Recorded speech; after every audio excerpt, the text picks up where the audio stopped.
All right, guys, so if you are a member of my Patreon, you would know that I recently just got a group of turtles from a friend, and I couldn't be more stoked on what these turtles are. And now I'm ready to kind of show you guys what I got. I'm really excited about these, so let's go check these out.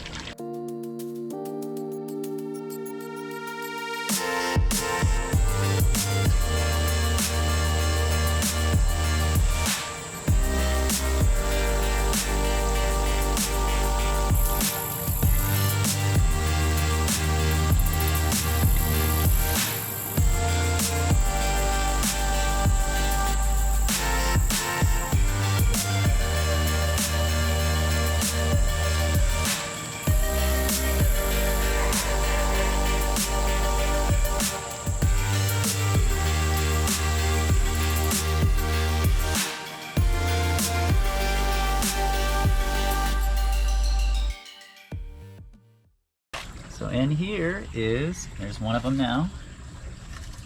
Look at this turtle. He's like trying to catch stuff. He's trying to catch the little fish in here. So this turtle here is a Blandings turtle. Now I have known about these turtles my entire life. Always wanted to at least see some. And I had a guy recently, a friend of a friend, contacted me and said that he had some Blandings turtles and asked if I wanted to give him a home. And beyond being just over the moon about it, I was just more than stoked.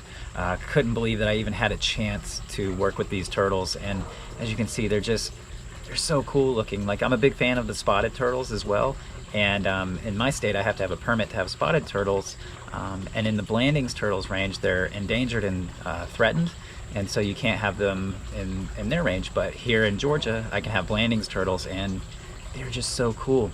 Now, they actually have a semi-hinge like a box turtle has. Now, it doesn't fully close up like a box turtle does, but these turtles are able to kind of close up a little bit to defend themselves from any possible predators.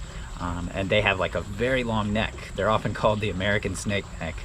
They share that notoriety with the chicken turtles here in the South, and they use that long neck to shoot out and catch fish. And it's really impressive. Now, they're very shy, so he's not sticking that neck out right now, but yeah, just super psyched. I got 3 of these. So here's one here. I believe there's one in here somewhere.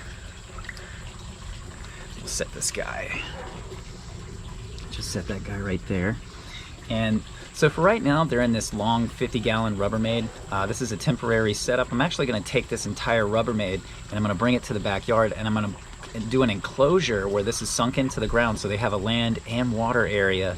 And then as they grow, I'm actually gonna pull this back out, and then I'm gonna put in a liner, and so that they'll have like a larger, more natural habitat, just filled with duckweed, aquatic plants, a heavily vegetated area all around the pond.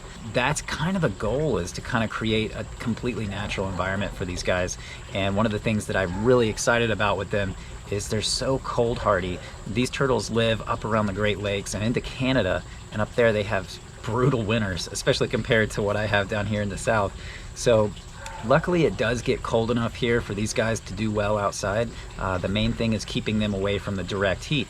So I'm lucky in that one part of my yard gets very little direct sunlight throughout most of the year, so it has like a bit of a cooler end to my yard, and that's where I'm going to construct their habitat.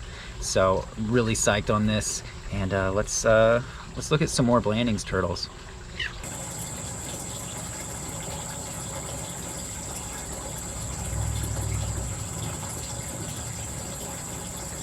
So I originally received a group of 3 Blandings turtles, 2 about 4 inches and then 1 about 2.5, 3 inches.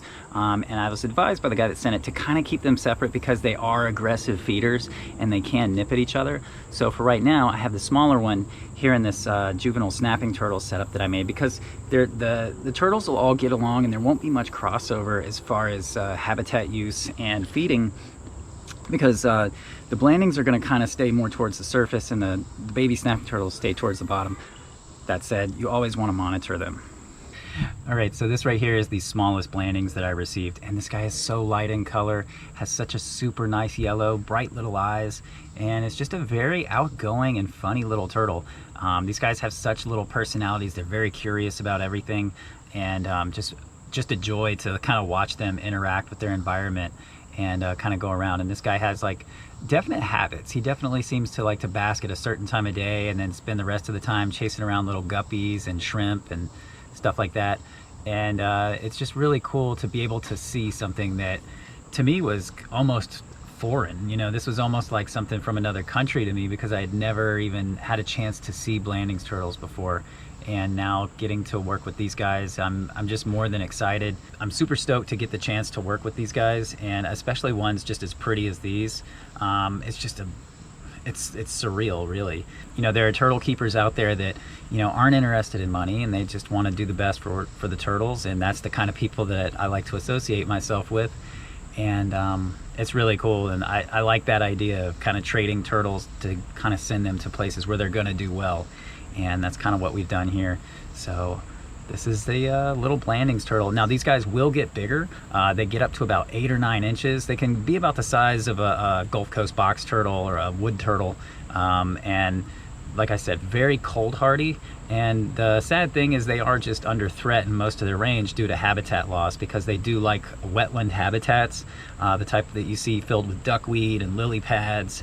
And the sad thing is those habitats, a lot of times they get drained. You know, people like to clear them out to make an Old Navy or a Target or something goofy like that. And so unfortunately these turtles are losing habitat up north. And that's why it's important for everybody to work with them in captivity and create, you know, assurance colonies. So really stoked on this turtle. I'm gonna let him go back in here.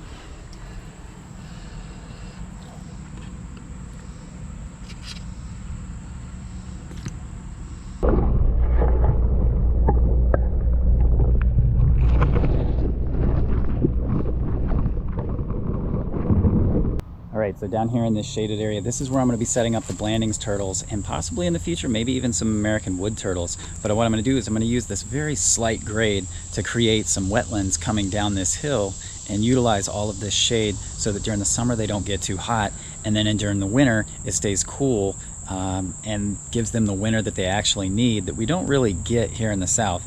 This will stay cooler in the winter and also cooler in the summer, and then give them a little bit of direct sunlight, but not too much.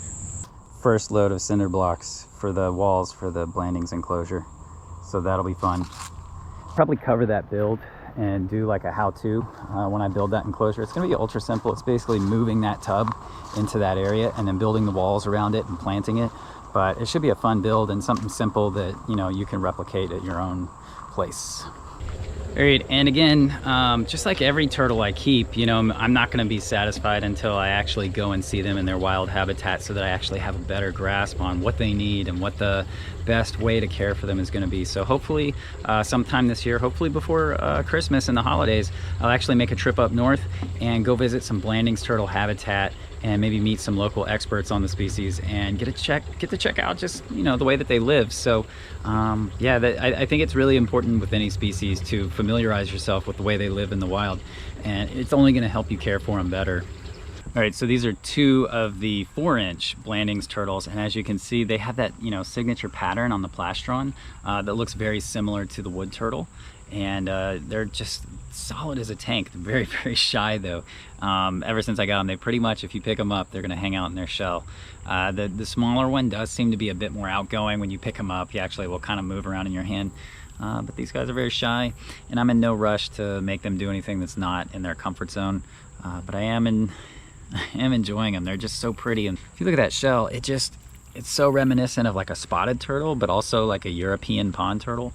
So just a very cool turtle. I'm super stoked on these. I mean, have I said that I'm stoked on these? I don't know what else to say. I think that some of the essentials for Blandings turtles is going to be creating that kind of shallow, slow-moving water or still water with a lot of duckweed, a lot of water plants, a soft bottom. And that's what I have in that 50-gallon tub. It's a soft bottom. It's a mixture of sand and peat and decaying vegetation, and the plants that float in there actually feed on that, and periodically I add more duckweed to it as well, and it works out really good, and it's a lot like their natural habitat. So I think that for the next probably 6 months, it's going to be a great setup, and then sometime in the spring we'll build an actual, put a liner in the ground and do a whole wetland and maybe expand the enclosure. Like I said, so stay tuned for that enclosure build, because it will be a fun one. And I'm super excited to be working with these turtles. They're so gorgeous. I mean, there's something that is truly a treasure of North America, and I think often overlooked. So yeah, I wanted to throw you guys out a new video, give you an update on what's going on. I'm actually been getting a lot of turtles lately, so there will be some more updates on some more new turtles that I'm getting. So things should be pretty interesting the next few months. So really excited about that. Stay tuned for that Blandings turtle pond build. That'll be happening in the next week or so.